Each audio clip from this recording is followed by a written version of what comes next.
When I do something wrong, I म्हणजे कोण, आम्ही मुलं आहोत.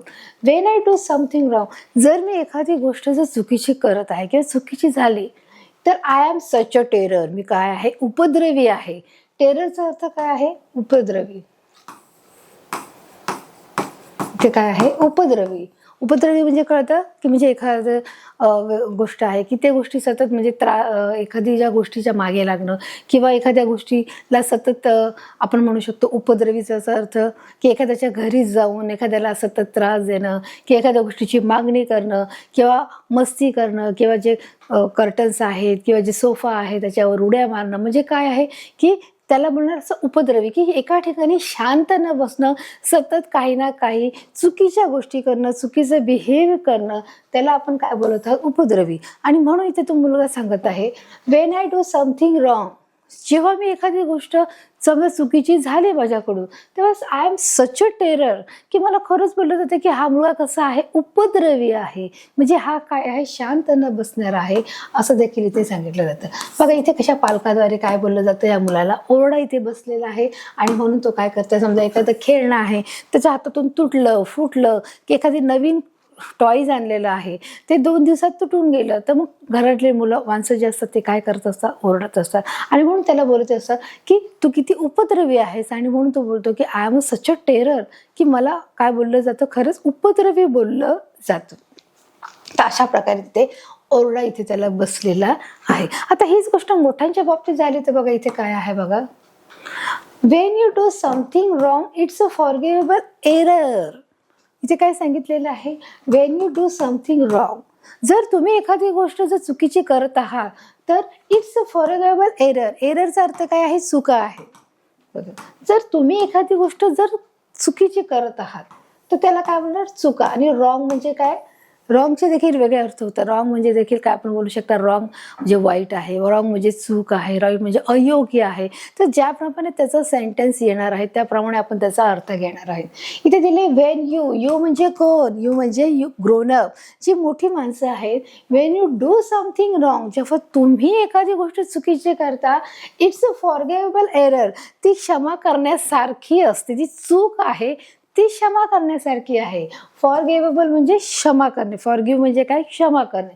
फॉरगिवेबल एरर म्हणजे ती चुका आहे ती कशी आहे, क्षमा करण्यासारखी आहे, असं देखील इथे त्यांनी सांगितलेलं आहे. म्हणजे बघा तुमच्याकडून घडत आहे मग तुम्ही काय करतात, त्या गोष्टीला चुका झाली की बाबा माझ्याकडून चुकून झालं किंवा ती गोष्ट चूक काय झाली आहे ती क्षमा करण्यासारखी आहे, असं देखील बोलतं. समजा एखादा लॅपटॉप आहे किंवा एखादा प्लग पिन आहे ते न काढतात किंवा त्याला जर आपण पाण्याने पुसलं तर आपण अरे मला माहीतच नव्हतं, आपण असं बोलू शकतो. किंवा इथे गरम चहा ठेवला आहे किंवा गरम पाणी आहे, जर ते आपल्या हातातून सांडलं तर आपण मोठे माणसं काय म्हणणार, अरे माझ्या लक्षात नव्हतं. म्हणजे ही मोठ्यांची जी चूक आहे ती कशी आहे, ती क्षमा करण्यासारखी आहे. परंतु ती जर चूक आम्ही जर केली तर त्याला काय बोललं जातं की हा मुलगा किती टेरर, आम्ही सच अ टेरर, म्हणजे मी कसा आहे, उपद्रवी आहे, असं देखील तिथे बोललं जात आहे. आणि म्हणून तरी इट्स अ, आणि जे मोठे जेव्हा करतात इट्स अ फॉरगिवेबल एरर, की ही जी चूक आहे मोठ्यांनी केली आहे ती कशी आहे, क्षमा करण्यासारखी आहे, असं देखील इथे सांगितलं जात आहे. तर अशा प्रकारे इथे दुहेरी जे मापदंड आहे त्यालाच बोलणार आहे डबल स्टँडर्ड, म्हणजे जो डबल भाव आहे की दुटप्पी जो पणा आहे तो कशा प्रकारे इथे बघा प्रतीत होत आहे किंवा दाखवत आहे लहान मुलांच्या बाबतीत आणि मोठ्या माणसाच्या बाबतीत, ते इथे आपण बघत आहोत. बघा आता इथे जी नेक्स्ट लाईन आहे ते आपण देखील बघणार आहोत. इथे काय दिलं आपण वाचणार आहोत, when I quarrel with a friend I am word and naughty. बघा आता इथे काय दिलं आहे, वेन आय क्वारल, क्वारलचा अर्थ काय आहे, भांडण आहे, काय आहे, भांडण. विथ अ फ्रेंड, जेव्हा मी माझ्या मित्राबरोबर भांडतो किंवा मस्ती करतो, I am wild and naughty, मी कसा आहे, मी वर्ल्ड म्हणजे कसं आहे, दृष्ट आहे, जंगली आहे, नॉटी म्हणजे खोडकर आहे. नॉटीचा अर्थ काय आहे, खोडकर. आणि वर्ल्ड म्हणजे आपण बोलू शकतो जंगली म्हणू शकतो किंवा वाईट म्हणू शकतो, की म्हणजे मी जेव्हा माझ्या मित्राबरोबर जेव्हा भांडतो तेव्हा मला काय बोललं जातं की अरे तूच किती खोडकर आहेस, तूच किती नाटकी आहेस, तू कसा आहेस, तू एकदम वाईल्ड आहेस, असं देखील तिथे त्याला बोललं जात आहे. तर अशा प्रकारे बघा इथे तुम्हाला चित्र देखील दिलं आहे की जे 2 मित्र आहेत ते कशा प्रकारे भांडत आहेत आणि ते भांडत आहेत म्हणून जे पालक आहेत ते पालक मुलांचं ऑब्झर्वेशन करतात, त्यांचं निरीक्षण करून त्यांना मुलांनाच ओरडण्याचं काम करतात. ते सांगत असतात की अरे तूच कसा आहे, नॉटी आहेस, तू खोडकर आहेस, तूच कसा वाईल्ड आहेस आणि तुझ्यामुळे तू तुझ्या मित्रांशी तू चुकीचं आहेस, तू चुकीचं वागत आहेस, आम्हाला तिथे बोललं जात आहे. तर अशा प्रकारे बघा हे भांडण चालू आहे आणि ते जे पॅरेंट्स आहेत ते आलेले आहेत आणि अशा प्रकारे ते कशा प्रकारे आम्हाला जे मुलं आहेत त्या मुलांना दोषी ठरवण्याचं काम देखील इथे करत आहे असं इथे सांगत आहेत. हे जर मोठी माणसं करत आहेत तर काय बोलणार आहेत आपण ते पण पाहणार आहोत. हे जर मोठी माणसं आपण पाहणार आहोत कसं पाहणार.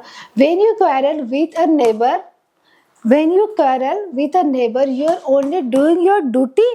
बघा आता त्याने काय सांगितलं आहे की when you quarrel with a neighbour, neighbour म्हणजे कोण, शेजारी. You are only doing your duty, duty म्हणजे काय, काम. क्वेरल म्हणजे काय, भांडण. आता इथे काय सांगितलंय, Wien you quarrel with a neighbour, जेव्हा तुम्ही तुमच्या शेजाऱ्याबरोबर जेव्हा भांडता तेव्हा यू म्हणजे कोण, ग्रोन अप, जे मोठी माणसं आहेत ते. मग जेव्हा तुम्ही तुमच्या शेजाऱ्याबरोबर भांडता, you are only doing your duty, तुम्ही मात्र तुमचं काम करत असतात की तुम्ही आम्हाला ठामपणे सांगतात की नाही आम्ही आमचं काम करत आहोत, की नाही आम्ही कसे बरोबर आहोत आणि आम्ही बरोबर आहोत म्हणूनच आम्ही त्यांच्याशी काय करत आहोत, भांडत आहोत, असं देखील मुलांना सांगितलं जातं. आणि म्हणून त्या मुलगा म्हणत आहे की जेव्हा आम्ही मुलांना भांडतो किंवा आम्ही मित्रांबरोबर जेव्हा आमचं भांडण होतं त्यावेळेस तुम्ही म्हणता की तू किती वाईल्ड आहेस, तू किती नॉटी आहेत, असं बोललं जातं. पण हे जे मोठी माणसं आहेत जेव्हा ती शेजाऱ्याबरोबर भांडतात तेव्हा ते कसं बोलतात की आम्ही आमचं काम करत आहोत. You are only doing your duty, आम्ही आमचं काय करत आहोत, काम ओनली, ओनली म्हणजे फक्त, आम्ही फक्त काय करत आहोत, आमचं काम करत आहोत. ते काय करतात, you are only doing your duty, ते त्यांचं फक्त काम करत आहेत असं देखील इथे सांगितलं जातं. बघा अशा प्रकारे इथे दोन नेबर्स आहेत आणि ते काय करत आहेत, भांडण आहेत, हे देखील चित्रामध्ये इथे पाहत आहेत. तर अशा प्रकारे इथे दुटप्पीसपणा जो स्वभाव आहे तो सांगितला आहे किंवा जे ओपिनियन आहे की जे लहान मुलांमध्ये की कसा भेदभाव इथे झालेला आहे की जी मोठी माणसं आहेत ती कशा प्रकारे भेदभाव करत आहेत की लहान मुलांसाठी जे आहे ते रिझन वेगळं आहे आणि मोठ्या माणसांसाठी तीच गोष्ट जर घडली तर त्याच्यासाठी रिझन किती वेगळं आहे, ते कारण किती वेगळं आहे ते इथे सांगण्यात आलेलं आहे. बघा अशा प्रकारे तो सांगत आहे की कशा प्रकारे इथे वेगळा मतभेद किंवा केला आहे, कसा भेदभाव केलेला आहे. आणि म्हणून बघा तुम्हाला म्हणत आहे so I am always wrong, म्हणजेच याचा अर्थ काय, म्हणून मी काय आहे, नेहमीच चुकीचा आहे. So I am always wrong, wrong म्हणजे काय आहे, चुकीचा आहे. ऑलवेज म्हणजे नेहमी किंवा हमेशा. So I am always wrong म्हणजे मी काय आहे, नेहमीच चुकीचा आहे, नेहमीच काय आहे, रॉंग आहे. अँड यू म्हणजे कोण, यू म्हणजे जे ग्रोन अप आहे, जे मोठे माणसं आहेत. यू आर ऑलवेज राईट, तुम्ही नेहमी बरोबर असता. म्हणजे जे काही चुकतं ते फक्त लहान मुलांचं चुकतं आणि जे काही बरोबर आहे ते फक्त मोठ्या माणसाचं बरोबर आहे, असं इथे मुलांना या कवितेच्या माध्यमातून त्या मुलांना इथे सांगायचं आहे. बघा आम्ही जर खेळलो तर ते चुकीचं आहे, आम्ही जे भांडलो ते चुकीचं आहे, आम्ही जर आता आमच्या हातातून एखादी वस्तू तुटली तर ते चुकीचं आहे, आम्ही उशिरा उठलो तर ते चुकीचं आहे, परंतु तुम्ही उशिरा उठलात तर ते सगळं कसं आहे, बरोबर आहे. तर तुमच्यासाठी अलार्म चुकीचा आहे, तुमच्या हातातून स्लीप झालेला आहे, तुम्ही तुमची ड्युटी करत आहात. म्हणजे अशा प्रकारे आम्ही कसे चुकीचे आहोत. So I am always wrong म्हणजे त्याचा अर्थ काय आहे की आम्ही हमेशा चुकीचे आहोत आणि तुम्ही कसे बरोबर आहात. And you are always right, राईटचा अर्थ काय आहे, बरोबर आहे. इथे शब्द आहे राईट. आता बघा राईट म्हणजे काय, बरोबर. त्याचप्रमाणे याचा दुसरा जो अर्थ आहे राईट अँड लेफ्ट, राईट म्हणजे जो उजवा आणि लेफ्ट म्हणजे जो डावा आहे, बरोबर आहे. याचे दोन अर्थ होतात. ज्याप्रमाणे सेंटेन्स येईल त्याप्रमाणेचा अर्थ आपण घेणार आहोत. तर अशा प्रकारे I am always wrong and you are always right असे इथे आहे, ते इथे कवितेच्या माध्यमातून इथे आपल्याला सांगण्यात आलेलं आहे. बघा कशा प्रकारे इथे चित्रामध्ये आपल्याला इथे दिसत आहे. Oh why do people grown up, की ही जी माणसं आहेत ती का बरं मोठी होतात. And spoil a child's delight, आणि ते लहान मुलांचा जो आनंद आहे तो का हिरावून घेतात, असं त्यांनी म्हणजे शेवटी कवितेच्या माध्यमातून त्यांनी एक प्रश्न केलेला आहे. बघा तो इथे विचार करत आहे की oh why do people grown up, जी लोक आहेत ती का बरं मोठी होतात. And spoil a child's delight, delight म्हणजे काय, आनंद. डिलाइटचा अर्थ काय आहे, आनंद आहे. बघा डिलाईटचा अर्थ आहे आनंद. स्पॉइल, स्पॉइल म्हणजे काय आहे, नष्ट. की का बरं ते मुलांचा आनंद नष्ट करत असतात, की ज्या गोष्टीमध्ये कधी कधी मुलांना आनंद वाटतो तोच आनंद मोठी माणसं काय करत असतात, हिरावून घेतात, नष्ट करतात. मग ही मुलं, ही जी माणसं आहेत ती का बरं मोठी होत असतात, ती दिले Y do people grown up. Grown up म्हणजे काय, मोठी होणे. बघा इथे चित्र दिसत आहे चित्रामध्ये, की जी माणसं आहेत ती का बरं ग्रोन अप होत आहेत. And spoil a child delight. डिलाईटचा अर्थ काय आहे, आनंद आहे, आनंद. तर अशा प्रकारे मुलांना ही आजची कविता आहे ती आपण परिपूर्णपणे समजून घेतलेली आहे. बघा कशा प्रकारे ही मुलांना सांगण्याचा देखील इथे प्रयत्न होतो. ओ why do people grown up. मग ते मुलगा असो किंवा एखादी मुलगी असो, मग ती का बरं मोठी होतात आणि का बरं आमचा आनंद हिरावून घेतात, असं देखील सरते शेवटी कवितेच्या माध्यमातून हा प्रश्न इथे केलेला आहे. अशा प्रकारे बघा ही कविता आपण इथे समजून घेतलेली आहे. आता आपण समरीच्या माध्यमातून बघा ही कविता समजून घेणार आहोत, की याचा सारांश काय आहे, की काय सांगितलं आहे, की जे सारांशाच्या माध्यमातून इथे त्यांनी सांगितलं की वी सॉ, की आपण बघितलं आहे की कशा प्रकारे याच्यामध्ये जो दुहेरी मापदंड आहे तो कशा प्रकारे इथे सादर केलेला आहे, की कशा प्रकारे जी लहान मुलांची जी प्रतिक्रिया, ती एखादी गोष्ट घडली तर ती लहान मुलांची किती चुकीची आहे, आणि तीच जर गोष्ट मोठ्या मुलांनी किंवा मोठ्या माणसांनी ती गोष्ट केली तर त्याच्यासाठी वेगळा नियम आहे, त्याच्यासाठी चांगलं बोललं जातं, आणि लहान मुलांसाठी बोललं जातं की हा किती आळशी आहे, की हा मुलगा किती हट्टी आहे, हा मुलगा किती रूढ आहे, अशा प्रकारे ते बोललं जातं. त्याचप्रमाणे हा किती नॉटी आहे, हा किती वाईट आहे, अशा प्रकारचे जे वाक्य आहेत ते तिथे बोलले जातात. परंतु तेच गोष्ट मोठ्या माणसाच्या बाबतीमध्ये ते आम्हीच बरोबर आहोत, आम्ही चुकीचे नाहीत असं सांगितलं जातं. म्हणजे याचा अर्थ मॉरल काय आहे, समरी काय आहे, की I am always wrong and you are always right. म्हणजे आम्ही नेहमीच चुकीचे आहोत आणि तुम्ही नेहमीच बरोबर आहात. हे आपल्या इथे सारांश आपल्याला दिसून येत आहे. बघा आपण इथे पाहणार आहोत. We saw how child angry with his parents. बघा इथे सांगितले we saw how child angry with his parents for having different standard for him and themselves. म्हणजे आपण बघितलं, we म्हणजे काय, आपण. म्हणजे आता आपण कविता वाचली की नाही, ती समजून पण घेतली, त्याचं स्पष्टीकरण केलेलं आहे. म्हणून इथं वी म्हणजे कोण, आपण सर्व. म्हणजे जी कविता वाचणारे आहेत ती देखील त्यांनी ही कविता वाचून घेतली आहे. वी सॉ हाऊ अ चाइल्ड्स अँग्री, की तुम्ही बघितलं असेल की जो मुलगा आहे तो कशा प्रकारे रागावलेला आहे विथ हर पॅरेंट. तो त्याच्या पालकावर रागवलेला आहे, की कशा प्रकारे दुहेरी ते मापदंड करत आहे, त्याच्यामुळे तो काय केला आहे, रागवले. different standard of him and themselves. He complained that they keep scolding if they does anything wrong. म्हणजे तो काय करत आहे, कंप्लेंट करत आहे, तक्रार करत आहे की कशा प्रकारे ते मला ओरडत आहेत जेव्हा मी एखादी गोष्ट चुकीची करतो, anything wrong. But same rule do not apply to them since they always have an excuse for their wrong doing. आणि तीच सिच्युएशन किंवा तीच घटना जर मोठ्या माणसाच्या बाबतीत जर घडली असेल तर त्यावेळेस काय केलं जात आहे, त्यावेळेस तोच नियम फॉलो केला जात नाही, तो नियम त्यांना लागू केला जात नाही. हे देखील या कवितेच्या माध्यमातून इथे आपण बघा पाहू शकतो. तर अशा प्रकारे जी समरी आहे, म्हणून तो सांगत आहे शेवटी सत्य की I am always wrong and you are always right. की आमच्यासाठी जो नियम आहे तो तुम्हाला नाही आहे, आणि तुमचा नियम आहे तो तुम्हाला वेगळा आहे, आणि लहान मुलांसाठी तो नियम वेगळा आहे. म्हणजेच काय केलं आहे की आपण पाहिलं की जो मुलगा आहे तो रागात आहे, तो रागाने अशा गोष्टी काय करत आहे, कंप्लेंट करत आहे, तक्रार करत आहे की आमच्यासाठी जो नियम आहे तो का बरं वेगळा आहे, आणि पालकांसाठी जो नियम लागू केला आहे तो का बरं वेगळा आहे. तर प्रत्येक दोघांसाठी जो नियम आहे तो कसा असला पाहिजे, तो हा सारखा असणं गरजेचं आहे, असं इथे देखील मुलांनो कवी इथे सांगत आहे. तर अशा प्रकारे बघा ही कविता इथे आपल्याला सांगत नाही. ही जी समरी आहे, जो सारांश आहे, हा आपण इथे पाहिलेला. तर मुलांनो या पाठाच्या माध्यमातून असलेले जे आपले क्वेश्चन आन्सर आहेत, आपण ते आज पाहणार आहोत. ॲक्टिव्हिटी, गेम, टेस्ट आणि क्वेश्चन आन्सर हे कोणते आहेत ते देखील आपण बघण्याचा आता आपण प्रयत्न करूया. प्रथम जो आपला आहे मुलांनो ॲक्टिव्हिटी आहे, ते ॲक्टिव्हिटीच्या माध्यमातून कोणते प्रश्न आहेत ते देखील आपण मुलांनो पाहणार आहोत. प्रथम घेणार आहोत की आपले बघा आपण पाहणार आहोत की ते दिले आहे तुम्हाला 2 पर्याय आहेत, 2 तुम्हाला ऑप्शन्स आहेत. त्या 2 ऑप्शनपैकी आपल्याला एक ऑप्शन चूज करायचं आहे. दिले read the question and click on the right answer, की तुम्हाला नीट क्वेश्चन वाचायचं आहे. रीड द क्वेश्चन, काय करायचं आहे, जो प्रश्न आहे तो वाचायचा आहे, आणि जो राईट आन्सर आहे त्याच्यावर क्लिक करायचं आहे. आता आपण पाहणार जो आपला पहिला प्रश्न आहे ॲक्टिव्हिटीच्या माध्यमातून, ज्याला आपण सुरुवात करणार आहोत. When I wake up late I am getting जेव्हा मी उशिरा उठतो तेव्हा मला काय बोललं जातं, म्हणजे ऍक्टिव्ह बोललं जातं का मला लेझी बोललं जातं. आता ऍक्टिव्ह म्हणजे आपण बोलू शकतो की चपळ. ऍक्टिव्हचा अर्थ काय आहे, चपळ आहे. आणि लेझीचा अर्थ काय आहे, आळशी आहे. मी ते वाक्य आपल्याला पूर्ण करायचं आहे. जी कवितेतली ओळ आहे ती आपल्याला पूर्ण करायची आहे.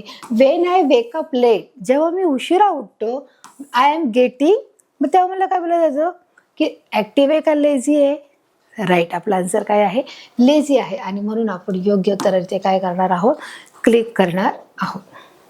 आपला नेक्स्ट क्वेश्चन आहे मुलांना, I am always dash dash. आता बघा इथे काय सांगितलं, I am always dash dash. मग काय आहे, राईट आहे का रॉंग आहे त्यांनी सांगितलंय. तर मी कसं आहे, मी नेहमीच कसा आहे, राईट आहे का रॉंग आहे. जसं आपण कविता वाचताना पाहिलं हे कशा प्रकारचे दुहेरी मत आहे, ते कशा प्रकारे सादर केलं आहे की लहान मुलांसाठी वेगळं आहे, मोठ्या माणसासाठी वेगळं आहे. म्हणून मी याचा अर्थ मी कसा आहे, आय एम ऑलवेज काय दिले, रॉंग आहे का राईट आहे.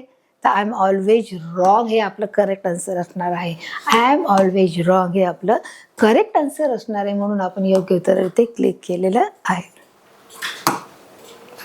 आपला नेक्स्ट क्वेश्चन आहे, when you raise your voice you are teaching me to be. बघा ते त्यांनी दिले की वेन यू म्हणजे कोणचे ग्रोनअप आहे, जे मोठी माणसं आहेत. When you raise your voice you are teaching me to be. जेव्हा तुमचा आवाज वाढतो तेव्हा तुम्ही मला काहीतरी शिकवत असता. मग आता इथे काय शिकवता, गुड शिकवता का बॅड शिकवता. जेव्हा तुमचा आवाज वाढतो, यू म्हणजे कोण, जे ग्रोनअप आहेत त्यांच्यासाठी त्यांनी सांगितले की जेव्हा मोठे माणसं आवाज वाढवतात, म्हणजेच काय, रेज युअर व्हॉइस, जेव्हा आवाज मोठ्याने चढवतात, you are teaching me to be. मग तुम्ही मला काय शिकवता, चांगल्या गोष्टी शिकवता का वाईट गोष्टी शिकवता. त्याचं उत्तर काय असणार आहे, गुड म्हणजे चांगलं, बॅड म्हणजे वाईट आहे. तर तुम्ही मला काय शिकवत आहे, तुम्ही मला good, teaching me to be good हे आपले इथे करेक्ट आन्सर असणार आहे. म्हणून आपण इथे योग्य उत्तरावर मुलांना क्लिक केलेलं आहे. आपला नेक्स्ट क्वेश्चन आहे, when I break something I am. When I break something, जर मी एखादी गोष्ट तोडतोय तर आय एम, मग मी कसं आहे, नॉटी आहे का केअरलेस आहे. आता नॉटीचा अर्थ काय आहे मुलांना, नॉटी म्हणजे खोडकरपणा, मस्ती करणारा म्हणजे नॉटी त्याला बोलणार. आणि इथे काय दिलंय, केअरलेस. केअरलेस म्हणजे काय की निष्काळजीपणा. मग when I break something I am कसं आहे, आय एम नॉटी येऊ शकतं का, तर नाही. म्हणजे त्याला आपण खोडकरपणा म्हणजे एखाद्याची मस्ती करणे, दंगा करणे, त्याला आपण नॉटी बोलणार. पण त्याच्या हातातून काय करतं, एखादी गोष्ट तुटली आहे ना, वेन आय ब्रेक समथिंग, जर एखादी गोष्ट वस्तू तुटलेली आहे तर मग मी कसं आहे, म्हणजे त्या गोष्टीकडे मी काळजी घेतलेली नाही आहे, त्या गोष्टीकडे मी दुर्लक्ष केलं आहे. आणि म्हणून मग तिथे काय शब्द येणार आहे, नॉटी शब्द न येता इथे शब्द येणार आहे केअरलेस हा शब्द येणार आहे. आणि म्हणून आपण काय नाही, when I break something I am careless हे आपलं काय असणार आहे, उत्तर असणार आहे. केअरलेसचा अर्थ काय आहे, निष्काळजीपणा. केअर म्हणजे काय, काळजी घेणे. केअरलेस, लेस म्हणजे निष्काळजीपणा. म्हणून केअरलेसचा अर्थ काय आहे, निष्काळजीपणा आहे आपलं करेक्ट आन्सर असणार आहे. When I break something I am careless हे आपलं करेक्ट आन्सर असणार आहे. आपला नेक्स्ट क्वेश्चन आहे, when you quarrel with a neighbour you are only doing your. जेव्हा तुम्ही तुमच्या शेजाऱ्याबरोबर भांडतात तेव्हा तुम्ही तुमचं काय करता. म्हणजे दोन ऑप्शन आहेत तुम्हाला, ड्युटी आहे का होमवर्क आहे. ह्या दोनपैकी आपलं काय उत्तर असणार. ड्युटी म्हणजे काय, तुम्ही तुमचं काम करतायत. होमवर्क म्हणजे काय, जो घरचा अभ्यास आहे, गृहपाठ आहे. जेव्हा कवितेच्या लाईन आपल्याला सांगत आहे, वेन यू क्वॅरल, क्वॅरल म्हणजे काय आहे बघा, क्वॅरलचा अर्थ काय आहे, इथे भांडण आहे. With a neighbour you are only doing you. मग तुम्ही काय करता, जेव्हा तुम्ही तुमच्या शेजाऱ्यावर भांडता तेव्हा तुम्ही तुमचं काय करतात. ड्युटी म्हणजे काम, आणि होमवर्क म्हणजे गृहपाठ. मग याच्यापैकी गृहपाठ येऊ शकतो का, नाही. तर मग आपले जे काम आहे, when you quarrel with a neighbour you are only doing your duty. म्हणजे आम्ही मात्र काय, तुम्ही तुमचं काय करत आहेत, तुम्ही तुमचं काम करत आहात. असं तिथे पालक आपल्याला सांगतात की आम्ही आमचं काय करतोय, आम्ही आमचं काम करतोय, आम्ही राईट आहोत, आमची जी बाजू आहे ती बरोबर आहे. आणि आम्ही जे भांडतोय ते कसं आहे, योग्य आहे, ते बरोबर आहे. आणि ते आमचं कामच आहे सांगणं की नाही हे चुकीचं आहे, आम्हाला बोललं गेलं पाहिजे. मग अशा वेळी तिथे काय केलं आहे, त्यांनी सांगितलं ही आमची ड्युटी आहे. म्हणून बोलत आहे, वेन यू केअरल, जेव्हा तुम्ही भांडण करता विथ अ नेबर, तुमच्या शेजाऱ्याबरोबर, you are only doing your duty. तर काय करताय, आम्ही आमचं काम करत आहोत असं ते त्यांना सांगत आहे. बघा तिथे नेक्स्ट क्वेश्चन काय आहे, when I say no to something. जेव्हा मी एखादी गोष्ट नाही बोलतो, I am being stubborn. Stubborn म्हणजे काय? मी हट्टी आहे. जेव्हा मी एखादी गोष्ट नाही बोलतो त्यावेळेस काय बोललं जातं? I am being stubborn. मी कसं आहे? मी हट्टी आहे असं देखील बोललं जातं. बघा, तर मग हे जे वाक्य आहे हे ट्रू आहे का फॉल्स आहे? की आता जी उरलेली जी आपण 5 आहे ती क्वेश्चन आन्सर ती आपण काय पाहिली आहे? पर्यायवाची शब्द पाहिली आहे. की तुम्हाला 2 ऑप्शन दिले होते, या 2 ऑप्शनपैकी तुमचं एक वाक्य बरोबर होतं, परत एक आन्सर बरोबर होतं. पण आता इथे तुम्हाला ट्रू फॉल्स दिलं आहे, चूक की बरोबर, की तुम्हाला जे वाक्य दिलं आहे त्या वाक्यामधून तुम्हाला चूक आहे का बरोबर सांगायचं आहे. When I say know something I am being stubborn. जेव्हा मी नाही बोलतो, आय म्हणजे कोण आहे? जे मुलगा आहे तो काय म्हणतो? वेन आय से, जेव्हा मी बोलतो नो म्हणजे नाही, टू समथिंग एखाद्या गोष्टीसाठी, आय एम बीइंग स्टबर्न म्हणजे मी कसं आहे? हट्टी आहे. मग वाक्य कसं आहे? ट्रू आहे का फॉल्स आहे? मग हे वाक्य ट्रू आहे असं देखील आपण इथे पाहू शकतो. आणि म्हणून आपलं जे इथं योग्य उत्तर आपण काय केलं आहे? क्लिक केलेलं आहे. नेक्स्ट क्वेश्चन आहे मुलांना आपला, when you do something wrong you are helpless. When you do something, you म्हणजे कोण? जे ग्रोन अप आहे म्हणजे मोठी माणसं आहेत. When you do something wrong, जेव्हा तुम्ही एखादी जेव्हा चुकीची गोष्ट करता, वेन यू आर हेल्पलेस. मग इथे हेल्पलेस येऊ शकतं का? म्हणजे इथे काय? Wien you do something. आता जो आपला बघा क्वेश्चन आहे, म्हणजे तुम्ही जेव्हा एखादी चुकीची गोष्ट करता तेव्हा तुम्ही हेल्पलेस आहात का? म्हणजे तुम्हाला मदत मिळत नाही. हेल्पचा अर्थ काय? मदत. आणि हेल्पलेस म्हणजे मदतीशिवाय, म्हणजे तुम्हाला मदत मिळत नाही. मग हे जे वाक्य कसं आहे? ट्रू आहे का फॉल्स आहे? तेव्हा ही जी लाईन आहे ती आपली लाईन याला मॅच होत नाहीये. तर बघा इथे जो शब्द दिलेला आहे, when you do something wrong you are helpless, हे वाक्य इथे जॉईंट होत नाही. When you do something wrong म्हणजे त्यावेळेस कोणतं आहे? की जेव्हा तुम्ही एखादी गोष्ट चुकीची करता, मग त्यावेळेस यू आर हेल्पलेस येईल का? तर नाही. की जेव्हा तुमच्याकडून एखादी गोष्ट तुटते किंवा फुटते तर तेव्हा तुम्ही काय असतात? हेल्पलेस असता. आणि म्हणून जे इथे वाक्य आहे ते कसं आहे? चूक आहे. When you do something wrong म्हणजे तुम्ही एखादी गोष्ट जेव्हा चूक करता तेव्हा तुम्ही काय बोलतात? मुलांनी केली तर बोलतात की नाही तो कसा आहे? उपद्रवी आहे. परंतु तुम्ही एखादी गोष्ट चुकीची करता मग तुम्ही बोलणार की नाही दिस इज अ फॉरगिवनेस इज काय आहे? एरर आहे. म्हणजे ती क्षमा करण्यासारखी आहे. आणि म्हणून जे विधान आहे ते कसं आहे? चूक आहे. म्हणून when do you something wrong you are helpless हे कसं वाक्य आहे? फॉल्स आहे. म्हणजे वाक्य चुकीचं आहे असं आपण इथे बोलणार आहोत. म्हणून जे आपलं करेक्ट आन्सर इथे क्लिक केलं आहे. आपलं नेक्स्ट आहे, when I raise my voice I am polite. When I raise my voice, जेव्हा मी माझा आवाज वाढतो तेव्हा मी पोलाइट असतो का? पोलाइटचा अर्थ काय आहे? नम्रपणे. जेव्हा आवाज वाढवला हा नम्रपणा आहे का? मग ट्रू आहे का फॉल्स आहे? काय येऊ शकतं? की when I raise my voice, raise my व्हॉइसचा अर्थ काय? आवाज मोठ्याने करणे, वाढवणे, आवाज चढवून बोलणे. मग त्यावेळेस काय? आय एम पोलाइट, मी काय आहे? शांत आहे. हे वाक्य कसं आहे? ट्रू आहे का फॉल्स आहे? तर साहजिकच हे वाक्य कसं असणार? जर आवाज जास्त मोठ्याने वाढवला आहे किंवा मोठ्याने बोलत आहे मग तो शांत असू शकतो का? तर नाही. आणि म्हणून इथे जे ट्रू नसताना हे आपलं वाक्य कसं आहे? फॉल्स आहे. आणि म्हणून आपण योग्य उत्तर इथे काय केलं आहे? क्लिक केलेलं आहे. आपला नेक्स्ट क्वेश्चन आहे, वेन यू ब्रेक समथिंग, जेव्हा तुम्ही एखादी गोष्ट, वेन यू इथे कोण आहे? ग्रोन अप आहे, जी मोठी माणसं आहेत. When you break something it sleep, जेव्हा एखादी गोष्ट तुमच्याकडून तुटते फुटते जेव्हा ती स्लीप होते, यू वेअर हेल्पलेस, जेव्हा तुम्ही काय होतात? तुम्ही हेल्पलेस होता, म्हणजे तुम्ही काहीच करू शकत नाही. हेल्पलेसचा अर्थ काय आहे? काहीच न करणे. मग हे वाक्य कसं आहे? ट्रू आहे का फॉल्स आहे? तर आता हे वाक्य कसं असणार आहे? ट्रू असणार आहे. कारण का? आपण मगाशी पाहिलं, when you are doing wrong you are helpless. मग हे वाक्य कसं होतं? हे रॉंग होतं, म्हणजे हे चुकीचं होतं. परंतु आता हे जे कडवं आहे हे इथे राईट आहे. When you break something it sleep, जेव्हा तुम्ही एखादी गोष्ट तुमच्या हातातून जेव्हा तुटते तेव्हा तुमच्याकडून ती काय होते? स्लीप होते, निसटून जाते. स्लीपचा अर्थ काय आहे? निसटून जाणे. यू वेअर हेल्पलेस म्हणजे काय आहे? तुम्ही काय आहे? तुम्हाला कोणत्याही प्रकारची मदत मिळत नाही, म्हणजे तुम्ही कसे आहात? हेल्पलेस आहात. आणि म्हणून जे वाक्य आहे ते कसं आहे? इथे वाक्य आपलं ट्रू असणार आहे. म्हणून आपण योग्य उत्तर इथे क्लिक करणार आहोत. आपलं नेक्स्ट क्वेश्चन आहे मुलांनो, people grown up and spoil a child's delight. हे वाक्य फक्त त्यांनी दिले की जेव्हा पीपल मोठे होतात, जेव्हा लोक मोठे होतात, ग्रोनअप होतात आणि ते लहान मुलांचा आनंद हिरावून घेतात. हे वाक्य कसं आहे? ट्रू आहे का फॉल्स आहे? बघा, ग्रोनअप म्हणजे मोठे होणे, पीपल म्हणजे लोक आहे, पीपल म्हणजे लोक आहे, ग्रोनअप म्हणजे मोठे, अँड स्पॉइल म्हणजे नष्ट होणे, अँड चाइल्ड डिलाइट म्हणजे काय आहे? आनंद. चाईल्डचा अर्थ काय आहे? आनंद आहे. मग हे वाक्य कसं आहे? ट्रू आहे का फॉल्स आहे? तर हे जे आपलं वाक्य आहे ते काय आहे? ट्रू आहे आपलं वाक्य, ते बरोबर असणार आहे आणि म्हणून आपण इथे योग्य उत्तरावर क्लिक करा. तर अशा प्रकारे मुलांना आपण या ॲक्टिव्हिटीच्या माध्यमातून 10चे 10 प्रश्न आपण इथे सॉल्व केलेले आहेत, आपण बघितले आहेत.